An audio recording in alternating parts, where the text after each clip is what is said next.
ആരും വേലയ്ക്ക് വിളിക്കാത്തതുകൊണ്ട് ഏകദേശം ദിനം മുഴുവൻ പുറത്ത് കാത്തു നിൽക്കുന്നവർ, ഇന്നത്തെ ജോലിയും വേതനവുമൊക്കെ നഷ്ടപ്പെട്ടെന്ന ദുഃഖത്തിലാഴ്ന്നു നിൽക്കുന്നവർ, ഒടുവിൽ മുന്തിരിത്തോട്ടത്തിലേക്ക് ജോലിക്കാരെ വിളിക്കുന്ന വീട്ടുടമസ്ഥൻ അവർക്കും വേല നൽകുന്നു.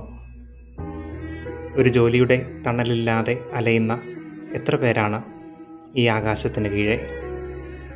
വേതനത്തിൻ്റെ പരിമിതിയിൽ വീട്ടിലെ ചില വിഭവങ്ങളുടെ രുചി കുറഞ്ഞു പോകുന്നവർ.